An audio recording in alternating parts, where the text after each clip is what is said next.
তো বন্ধুরা, রাস্তার পাশে চলে এসেছি। কচু শাকের পাতা নেব আমি। এই কচু শাকের পাতা রাস্তার পাশের পাতাগুলোই বেশি টেস্টি হয়। আর এমনি লাগানো তো আমরা কিনেই খাই বাজার থেকে, যেগুলো ওগুলো অত স্বাদ লাগে না, কিন্তু এই যে রাস্তার পাশে এখানে ওখানে হয়ে থাকে ওটা বেশি স্বাদ লাগে। তা দেখতে থাকুন পুরো ভিডিওটা, আশা করি খুব ভালো লাগবে আপনাদের। তা আমি কচু পাতাগুলো তুলে নিচ্ছি। এখানে একটু আগে বৃষ্টি হয়েছে, জানি না জোক টোক লাগে কিনা, জোকের আমার ভীষণ ভয় লাগে। তাও রেসিপি তো বানাতেই হবে, তাই আমি যাচ্ছি কষ্ট করে, আপনারা শুধু দেখতে থাকুন।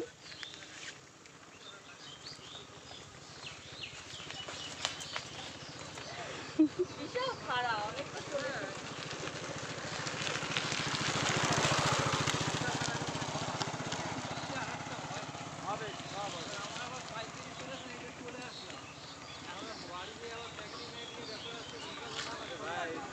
পাতাগুলো এবার তুলে নিচ্ছি। দারুণ পাতা।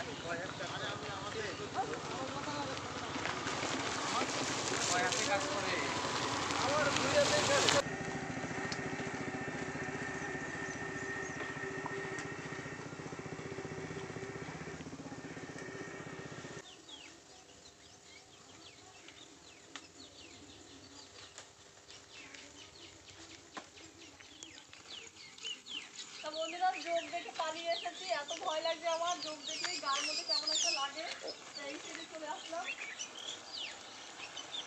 খুব ভয়ে ভয়ে তুলছি পাতাগুলো।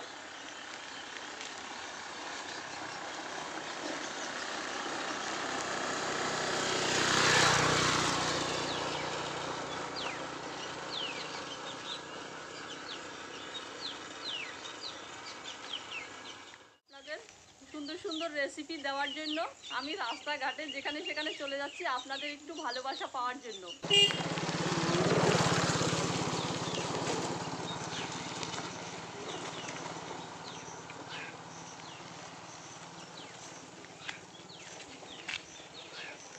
চলে আসলাম কচু পাতা নিয়ে। এবার চলুন রান্নাঘরে যাই আর রেসিপিটা দেখতে থাকুন। তা কচু পাতা তো তুলে নিলাম এক ঝুড়ি। আপনাদের তো বলা হয়নি কি রেসিপি বানাবো। কচু পাতা দিয়ে চিংড়ি মাছ দিয়ে ভর্তা বানাবো, তা দেখতে থাকুন, খুব ভালো লাগবে।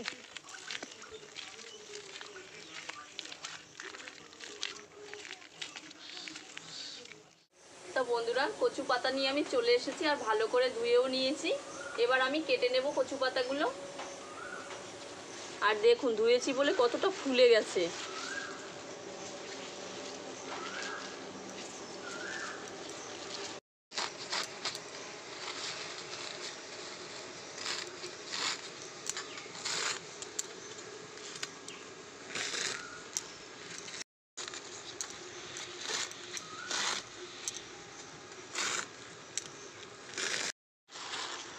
কচু পাতায় কিন্তু জল থাকে না, এই দেখুন, এই পড়ে যাবে।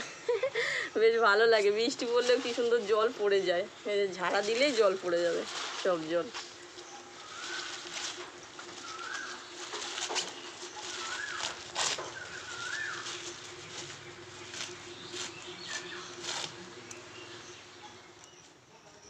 সব কচু পাতাগুলো কাটা হয়ে গেছে, এবার আমি এই ঝুড়িতে তুলে নেব।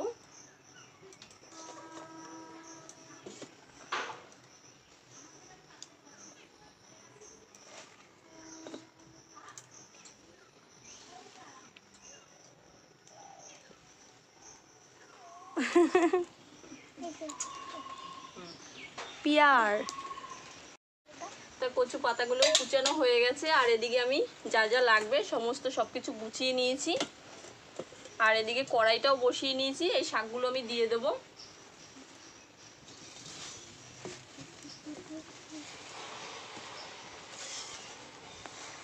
কচু পাতা সেদ্ধ করার জন্য কিছুটা এবার জল দিয়ে দেব।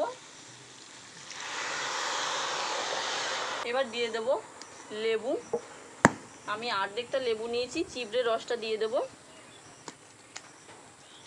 এটা রাস্তার পাশে কচু তো, যদি বলা যায় না, গলা চুলকাতেও পারে, আর এইভাবে লেবুর রসটা দিলে আর গলা ধরার ভয় থাকবে না।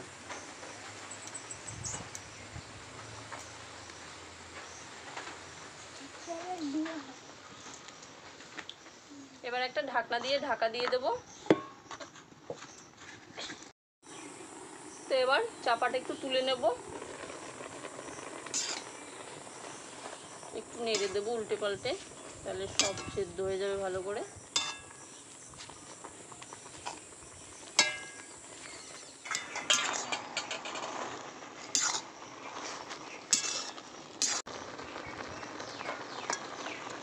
কচু পাতা সেদ্ধ হয়ে গেছে, এবার নামিয়ে নেব। নামিয়ে ভালো করে জল ঝরিয়ে নেব। কড়ার মধ্যে তেল দিয়ে দেবো।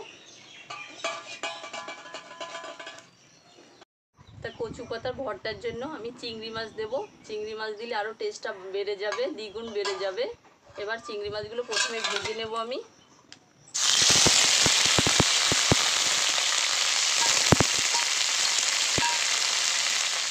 দিয়ে দেবো লবণ, হলুদ গুঁড়ো, মশলাগুলো মিশিয়ে নেব।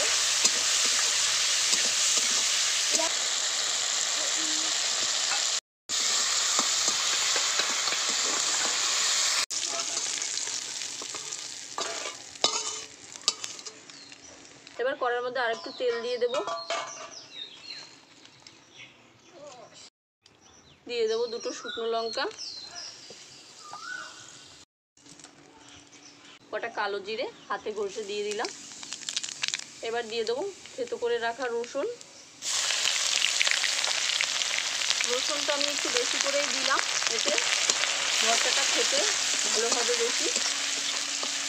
এবার দিয়ে দেবো কুচানো পেঁয়াজ,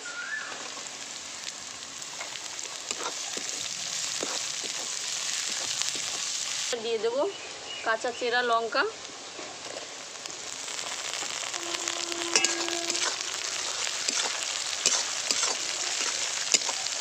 দিয়ে দেবো হলুদ গুঁড়ো,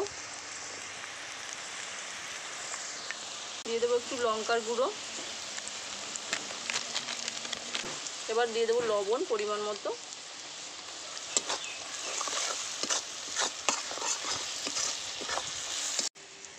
এবার দিয়ে দেবো সেদ্ধ করে রাখা কচু পাতা।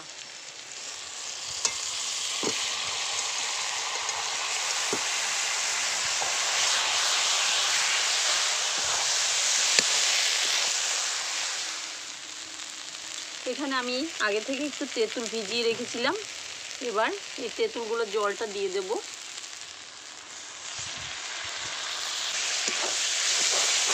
ভালো করে মিশিয়ে নেব।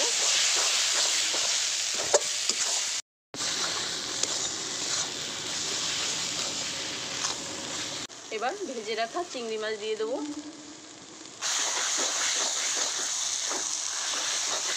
দেখুন কত সুন্দর আমি ভর্তাটা বানিয়ে নিয়েছি। এতে কোনো জল থাকলে হবে না, একদম জলটা টানিয়ে নিয়েছি ভালো করে। এবার আমি নামিয়ে নেব।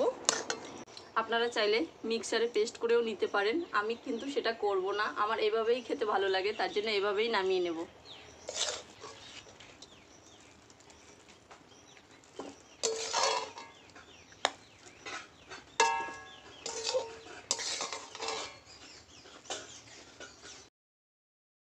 বন্ধুরা, বোন এবার কচু পাতা ভর্তা দিয়ে খেয়ে বলবে কেমন হয়েছে। আমি বানিয়েছি, কেমন হয়েছে? দারুণ, মনে হচ্ছে একতলা ভাত খেয়ে। এটা খুব ভালোই লাগে। কেনা কচু শাকের থেকে এইরকম আশেপাশে হয়ে থাকা, হ্যাঁ, মাঠ ঘাটে হয়ে থাকা কচু শাকে বেশি টেস্ট, আর এটা সত্যি অসাধারণ লাগে। সেই স্বাদ। কচু পাতার ভর্তা আমার খুব ভালো লাগে।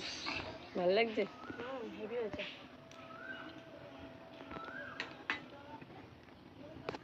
চিংড়ি মাছের জন্য আরো বেশি ভালো লাগছে, খুব টেস্টি হয়েছে।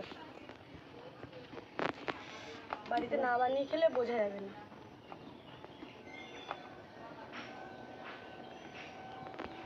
এরকম নিত্য নতুন রেসিপি পেতে হলে এই চ্যানেলটা সাবস্ক্রাইব করতে হবে।